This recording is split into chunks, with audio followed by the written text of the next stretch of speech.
Greetings all. It's a fine October morning here in Hawaii. Some years back, shall we say, maybe I made the mistake. As Halloween approached, I began telling some of my ghost stories. It both became a habit and a requested thing. I had a few requests from people reminding me, "Oh, it's Halloween. Are you going to start to tell any of your stories?" Well, there was a time where I used to do this while traveling with the band, for instance. It was around Halloween time. Somebody'd say, "Bill, will you tell some of your ghost stories?" And so I would oblige, and usually I get a pretty good kick out of in fact, I had to stop one. They made me stop one of my stories because the lady singer in the band was about ready to soil her shorts. She was going into intense panic in the front seat. So anyway, I sort of have a history of doing this sort of thing. And that's how it ended up in the channel, I guess. It was just a natural progression. But the thing about it is I never hardly ever tell anybody else's ghost stories. I just don't narrate stories. I don't know. Maybe if I requested the viewers to send me their stories, maybe I would read some of them on the air. I don't know. But anyway, I've spent the whole time here in front of this camera telling my own stories about my own life, stuff that has happened. Right, Gracie? Yeah, Gracie just stroked up here. She says, "Oh, Bill's recording." Yeah, she's right down here at my feet. Right, girl? You're a good kitty. So, on that note, with Gracie having just walked up, I'd like to talk about pets in the paranormal. I'm sure there's some people out there that have some pet paranormal stories. I'll bet there are. People get pretty attached to their pets, and as a young man, I spent 7 years in parochial school and under a Christian education, and my teachers did not care for me. I always had those questions that you really shouldn't ask, because there aren't any answers to them, or nobody really knows, or, that kind of stuff. I was always looking for an answer. And I remember bringing up the subject as to whether my dog had a soul. We were talking about the human soul in class, and definitely, as far as I know, all religions on earth believe in soul. But that was serious quandary in my teachers as far as whether or not my dog had a soul. We have a tendency to be human-centric a lot of times, we think Earth is the only place in the universe where there's life. Space aliens, that's baloney. Tinfoil hats, man, we believe we're the center of the universe a lot of times. I know my own center of the universe is right here all the time. And the idea that, we're intelligent, that human beings are intelligent. And so oftentimes we feel that we are the epitome of intelligence on this planet, and that we're the high point and so on. Well, I have this idea that I can't substantiate, but I have a strong feeling that the only reason that human beings are intelligent is because the universe is intelligent, and we just reflect it. We don't have a monopoly on it. No, we're just an expression of it. That's my feelings on that subject. And it's again, it's back to, we're the center of everything. We're the high point. We are the pinnacle. Mark Twain had an editorial once years ago comparing all of the species that had ever existed on Earth and all evolution, to the Eiffel Tower, and and he'd start at the bottom of the tower, and first you had to have the zoopods and then the gastropods, and somewhere in here the oyster was down at the base of the tower, but then he starts building himself up the tower, and finally he gets all the way to the very top of the tower in the timeline and says, and you see that little tiny flake of paint up there at the top of the tower? Yeah, that's all the time that human beings have been on this earth. And obviously we all know that the oyster at the base of the tower was created only for the benefit of human beings. That flake of paint at the top. Yeah. Twain put it so well. That was one of my favorite editorials by him. And so, we think that way so much. So the question is, do our pets have souls? Yeah. What kind of paranormal pet experiences have any of the rest of you had out there? I've had a few. Yeah, now bear in mind, like I said, I spent 7 years under parochial education having it beat into my head that the human being has a soul, and then I have had numerous experiences outside of the church that really seemed to validate and confirm what they were saying. But we won't know for sure until we drop dead ourselves, I suppose. Now, starting off with my cat Marty. When I was in I guess junior high, we moved out to the suburbs, and we're out of the city apartment.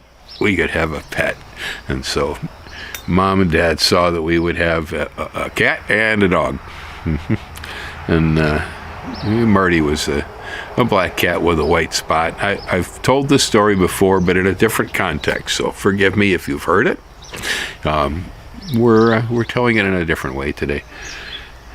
Yeah, Marty, he was a nice cat. I liked him a lot. He was my first pet cat, and I had a pretty good relationship with Marty. But he was a male. He was a tomcat, and he wasn't fixed, and so he would wander. It got to the point sometimes where Marty would wander off so far and for so long that we figured he was dead. That Marty would not return from this one.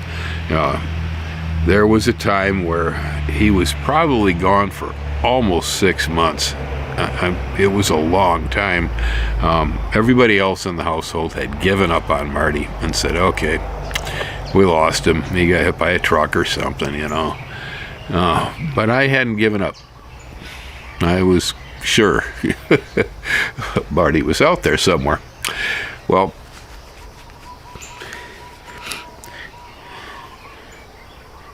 by this time, I believe I would have been in high school early. Maybe I was a freshman, something on that order in high school. Well, I was in my bed at my parents' place there, and I was sleeping. The usual thing I do at night, and did plenty of it as a teenager. Well, I went into a lucid dream. Now, maybe lucid isn't quite right. I thought I was awake. Yeah. So I thought I was awake. I did not realize that I was in a dream. It was so real that I'm laying in my bed there, and all of a sudden I hear Marty crying at the window. I go, son of a gun, the cat's back. I open the window, and Marty comes in. He curls up next to me, and I'm patting him. Marty, nice to see you. Glad you're home. Well, then I fell back asleep. Well, in the morning, I get up, and I got to get ready for school, but I holler in the kitchen, hey, Mom, where's the cat? Well, my mother turns to me and goes, are you feeling okay, Bill? The cat has been gone for 6 months. We're quite certain it isn't coming back. Oh, no, Mom. No. The cat's here. Yeah, he came back last night. She shook her head. Here, have some cornflakes. Yeah, so I went to school. Well, sure enough, I came home, and somewhere there in the middle of the afternoon, sure enough, Marty showed up at the front window, crying, wanting to be let in. Well, we don't really know where the heck he had been, but somehow or another, I knew he was there before he actually showed up at the door. It was not exactly a ghost story, but it definitely a paranormal. Yeah, then, well, for a while when I lived in California, I kept koi fish. Yeah, it was it's sort of an unintentional act. I had been running a nursery in the Bay Area, Navalee's Nursery. Folks here been around the channel from the Bay. You guys know it, and you recognize me probably, even though I'm getting older.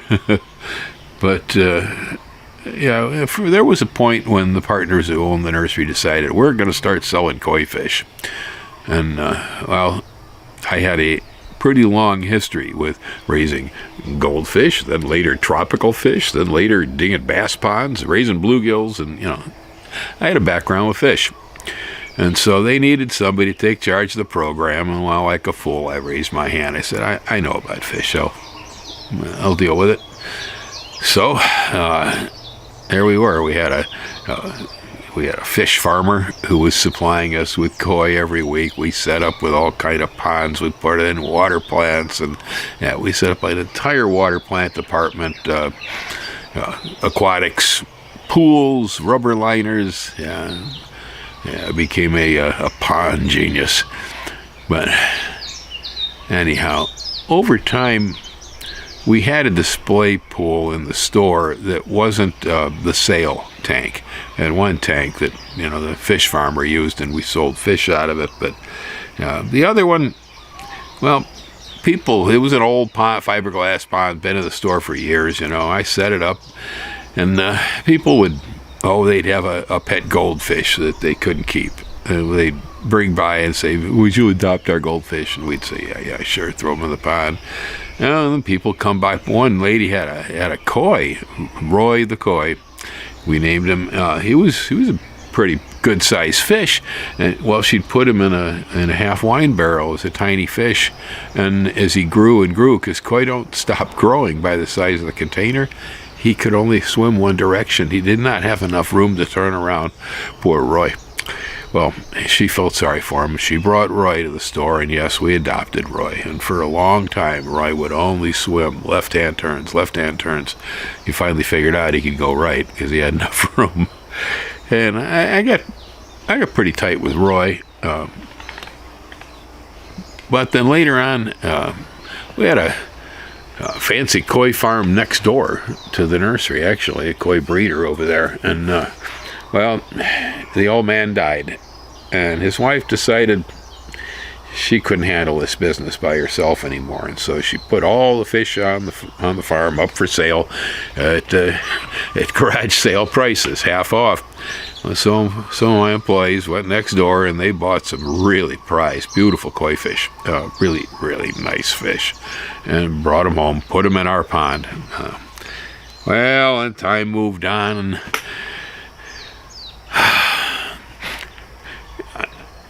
I'd had an experience with trout of learning how to tickle fish under the belly and put them to sleep in my hand. Okay, well, we had this one beautiful gold koi, and I mean, he was the color of bullion, gold ingots. And we named him Charlie the carp. And I became really good friends with Charlie. Now, it's weird, but I've had fish my entire life, but never had this experience that I had with Charlie. One day I was messing around by the pond, and I was telling somebody, about how you could put a fish to sleep by tickling its belly. So I reached in and let Charlie settle in my hand, started rubbing his belly, and Charlie just relaxed. And I was able to pick them up out of the pond in my hand. I realized that I had something here, because if there's one thing that a fish doesn't like, it's being out of water. Okay, well, I found out Charlie trusted me enough that I could lift him out of the water. I'd give him a piece of food for the effort and put him back in, and well, he'd come to me and swim right in my hand just so we could do this thing. It got to be a Charlie trick. Oh, and I know koi, they respond to sound. And the monks in Japan will ring little silver bells when it's feeding time, and the koi will all gather. Well, I started teaching my fish their names and different sounds, and Charlie got so smart. He not only learned his name, but he learned Roy's name too, because I'd tell Charlie, Charlie, go get Roy. Where's Roy? And Charlie would swim over and he'd bump Roy and push him over to my side of the tank, and go, Roy, Bill wants to talk to you. It was amazing. Yeah, any of you have never had experience of being that tight with a fish. I was. Well, I was out here in Hawaii working on the place, and well, Ellen had a panic. The fish pond sprung a leak in the middle of the night, and there wasn't much I could do. We lost the fish. The fish had been moved from the store out to my house after we stopped selling fish in the nursery. Yeah, my private fish just came home with me. And, well, it was hard. I liked them fish a lot. Well,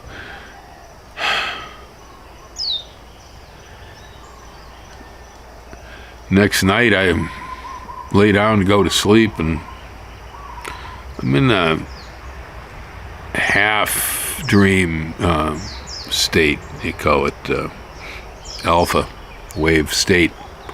Kind of half asleep, half awake. That place. All of a sudden I'm aware that I have a golden fish swimming around in the air around me. It's Charlie. It's Charlie, and he's telling me that he's here. He's going to stay with me. He's not going to leave me. He'll be by my side. That we're buddies, and he's going to stay around and watch over me. And I told him, look, Charlie, you got to go to the light, man. I'll be all right. Don't worry about me. You go. Well, he did. They swam away, and they never came back. I'm darn certain that fish came and visited me. And that if I hadn't told him to leave, that fish was going to hang around. The question, do animals have soul? Can they be ghosts? Well, I've only run across this tidbit once or twice in research, but I recall reading that in medieval Europe, that there was a common practice when putting up a building, that they would take some small animal and sacrifice it and bury it into the foundation of the building. A cat, a dog, a rabbit, something on the order, domesticated type animals.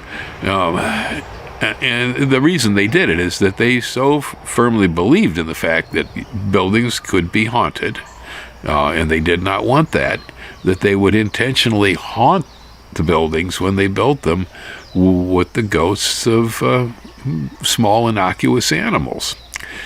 I don't know how extensive, how many years this practice went on, but I guess it existed, that you'll find on the foundations of buildings, old buildings in Europe, some poor cat that got buried into the cement. So obviously, Europeans in the past not only believed in ghosts pretty strongly, but they also believed that animals had spirits. Why would you kill a cat and put it in the foundation otherwise, right? Kind of senseless. Yeah, well, I was never real sure about all of that. Yeah, by the time I got around to having my fish swim into my dreams, I'd already had one experience. It was probably the most potent paranormal pet experience I've ever had. Yeah, it was that same move out to the suburbs when I was, around 11 or so, and Mom and Dad got Marty, and we also got Dina. Dina was a dog that, well, her mom had been a Springer Spaniel, and her dad apparently was a Black Terrier. Both were pedigree dogs, and they had kind of gotten loose, neighbors. And so they ended up with these mutt puppies that the mother did not want. And so she worked with my mother, and we went over and we took a look at the little dogs, and oh man, they were so damn cute. That should be a breed on its own. Half Black Terrier, half Springer Spaniel. That's a wonderful dog. So we picked up a black puppy, and we named it Dina with a Y, D-Y-N-A, Mite. Yes, it was Dynamite because she was also full of energy. Well, she turned out to be just a great dog. Well, it helped. Everybody in the house loved the dog. Yeah, the dog was always treated with kindness. Yeah. Well, so, Dinah, she went everywhere with us. It didn't matter. Yeah, she was always get in the car, go to the farm in Camp Douglas, do whatever. Dinah was always with the family. We never left her behind.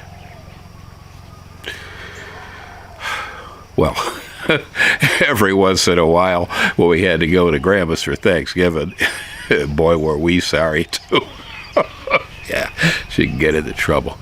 But, yeah, she was a great dog. She was one of the smartest dogs I've ever had. She was so intelligent. I can go on and on, about what a great pet she was, but she was just a tremendous pet. And so, she came into our lives about when I was about 11 years old. Wow, I was married, moved out of the house, had children, and Dinah was still around. Yeah. And I go back down to Illinois to visit my folks, and first thing, Dinah, Bill, hi. Yeah. No matter how long I'd been gone, she never forgot me. Well, she lived almost 20 years. I'm not exactly certain, but she lived a long time for a dog. I guess, if a dog can survive on love.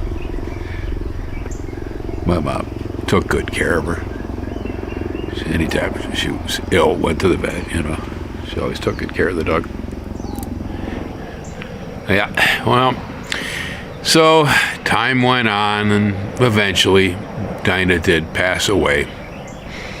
And it must have been maybe almost 10 years after she finally died that, I was living on my farm in Wisconsin and fell into a dream that I didn't know was a dream again. I thought I was wide awake. In the dream, Dinah jumped up on the bed next to me. Well, I went, oh, Dinah. Oh, good dog. I haven't seen you for so long. It's been so long. I'm petting the dog, and I can feel the dog's warm fur. Oh, yeah, it was there. Well, all of a sudden, it hit me. I go, oh my God, this dog's been dead for years. It can't possibly be here. Well, Dinah turned to me and said, yeah, here, you got it. But I've been around. I've been watching over all of you.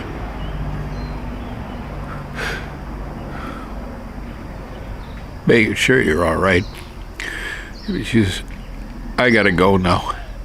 It's my time. And I won't be here anymore. I told her, you go. We'll be okay. It was a pretty strange experience, but I'm darn certain. Yeah, that dog really came to me. Speaking of things coming to me, guess who's here? Yeah, hi Gracie. Yeah, she gonna be another one. Get too attached to these things. Well, there you go, folks. A little emotional for me. Sorry, I couldn't quite contain it. But and we got the story on paranormal and your pets. If anybody out there's got some stories, I'd really like to hear them. Go ahead and put them in the comments. Aloha.